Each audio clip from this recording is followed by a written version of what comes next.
देखिए, जो ज्ञापन है जग जाहिर है। अभी जो है लगातार जब से भारतीय जनता पार्टी सरकार में आई है और लगातार जो है हिंदुस्तान राष्ट्र बनाने की उनकी मांग चल रही है, आरएसएस और बीजेपी की। तो हिंदुस्तान राष्ट्र कब बनेगा? जब आदिवासी जल जंगल जमीन से विस्थापित होकर जड़ मूल से खत्म हो जाएगा, तब हिंदुस्तान राष्ट्र स्थापित होगा। तो भारतीय संविधान में अनुसूचित जनजातियों को, आदिम जनजातियों को जो अधिकार दिए, जो राइट्स दिए, उन राइट्सों को भी दरकिनार करते हुए और वो भारतीय संविधान से ऊपर उठना चाह रहे हैं।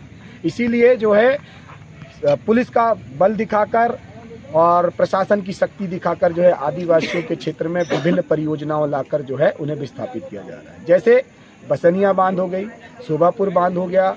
अभी फग्गन सिंह कुलस्ते के क्षेत्र में जो है छुटका परियोजना आ रही है, जिसमें फग्गन सिंह कुलस्ते का भी गांव जा रहा है। जो सांसद अपनी खुद के गांव को नहीं बचा सकता, हम उनसे क्या उम्मीद रखें कि हमारे जल जंगल जमीन को रक्षा कर सकेगा।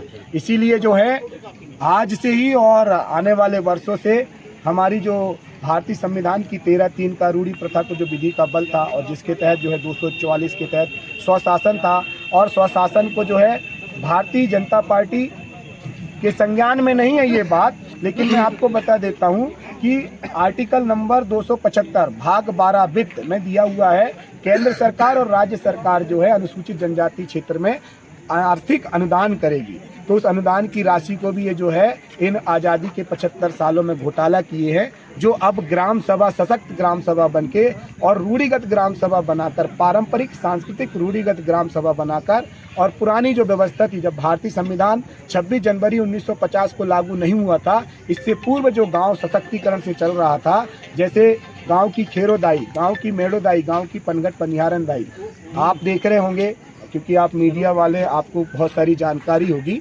क्योंकि पिछले वर्ष ही जो है रामलला का भव्य क्या बनाया गया, मंदिर बनाया गया। कितने साल का इतिहास था? 5 साल का इतिहास था।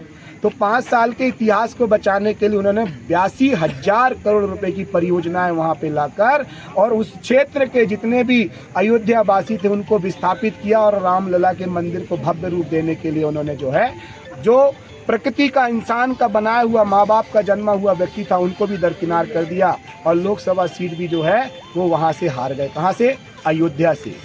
और हमारे पुरखों की जो व्यवस्था है, जो खेरोदाई है, राजस्व के रिकॉर्ड में भी हमने बोला कि कलेक्टर साहब आप अपने बताएं कि राजस्व के रिकॉर्ड में खेरोदाई कब से स्थापित थी और कितने साल हो गए।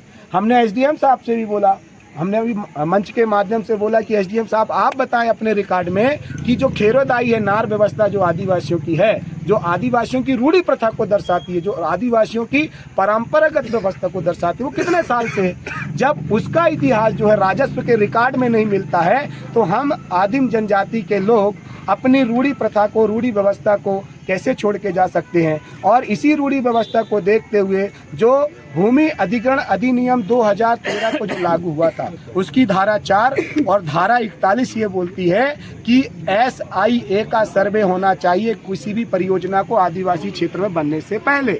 मतलब भौगोलिक सर्वेक्षण होना चाहिए कि आदिवासियों की संस्कृति क्या थी, आदिवासियों का रोजी रोटी कमाने का व्यवस्था क्या था, और आदिवासियों के अंचल में क्या ऐसे खनिज संसाधन थे। उसी में 1997 में समता जजमेंट बोलता है कि जिसकी खनिज, जिसकी जमीन उसका खनिज, उस पे से 22.5% उनको क्या मिलना चाहिए था, रॉयल्टी मिलना चाहिए था। लेकिन भारत देश की बीजेपी सरकार, आरएसएस सरकार और हिंदू मानसिकता सरकार जो है, इस देश के भारतीय संविधान के जो समता मूलक समाज, जो बंधुत्व समाज है, उसको तोड़ना चाह रही है। हम पारंपरिक सांस्कृतिक ग्राम सभा के लोग और इस देश को संरक्षित करने वाले आदिम जनजाति लोग ये बर्दाश्त नहीं करेंगे।